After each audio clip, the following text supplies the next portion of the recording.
উনি এই মেডিকেল কলেজটি তৈরি করেছিলেন। তৎকালীন দিনে ব্রিটিশ ভারতে ইংল্যান্ড থেকে ডাক্তারি পাস করে ভগিনী নিবেদিতাকে সঙ্গে নিয়ে গোটা কলকাতায় যিনি কলেরা মহামারীর চিকিৎসা করেছিলেন নিজের জীবনকে তুচ্ছ করে, সে ডক্টর রাধা গোবিন্দ করের কে পরবর্তীকালে ডক্টর বিধানচন্দ্র রায় তার নামে কলেজটি উৎসর্গ করেন। এই কয়েকদিন আগে একটি ঘটনা ঘটেছে। একজন তরুণী চিকিৎসক, তিনি কর্তব্যরত অবস্থায় ছিলেন, তাকে হত্যা করা হয়েছে, ধর্ষণ করা হয়েছে। এটা আমরা সবাই জানি, কিন্তু তার একটা পুরাতন প্রেক্ষাপট আছে। সেই প্রেক্ষাপটটা কি? শাসক দলের কোনো নেতা যদি আছেন, শাসক দলের কোনো অনুগামী যদি আছেন, রেকর্ডিং করুন। ওই জি কর মেডিকেল কলেজের আগে 10 জনকে হত্যা করা হয়েছে এবং সেই হত্যাকে আত্মহত্যা, অস্বাভাবিক হত্যা বলে চালানো হয়েছে। কেন হয়েছে? ওই হাসপাতালের সমস্ত মেডিকেল ইনস্ট্রুমেন্ট, ওই হাসপাতালের সমস্ত চিকিৎসা সরঞ্জাম বাংলাদেশে পাচার করত। কে পাচার করত? পাচার করত সন্দীপ ঘোষ।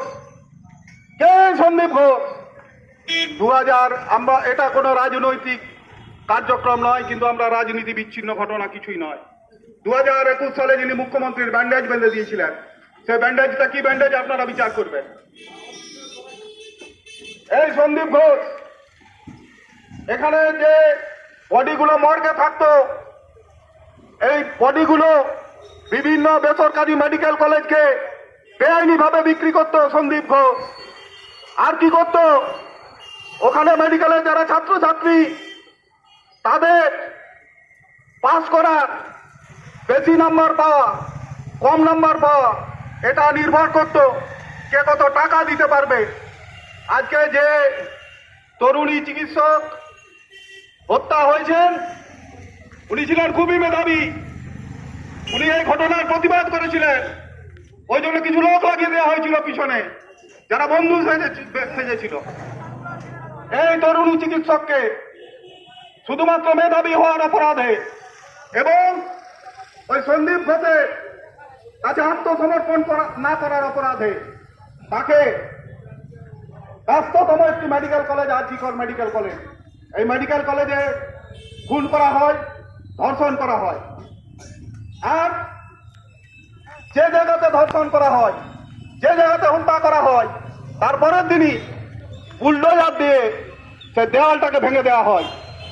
যারা বলছেন ধর্ষকের ফাঁসি চাই, আগে বলুন বুলডোজার দিয়ে ওই জায়গাটাকে কেন ভেঙে দেওয়া হলো? তারপর তার বাড়ির লোককে ফোন করা হলো, মাকে বাবাকে। প্রথমে বলা হলো অসুস্থ, তারপরে বলা হলো আত্মহত্যা করেছে, তারপর বলা হলো অস্বাভাবিক মৃত্যু। বেলা 9টার মধ্যে মৃতদেহ পাওয়ার 2.5 ঘন্টার মধ্যে উত্তরবঙ্গ থেকে একজন চিকিৎসক চলে এলেন, মালদার থেকে একজন চিকিৎসক চলে এলেন। 2.5 ঘন্টার মধ্যে ওই সন্দীপ ঘোষ লবির যারা লোক, তারা সবাই চলে এলো।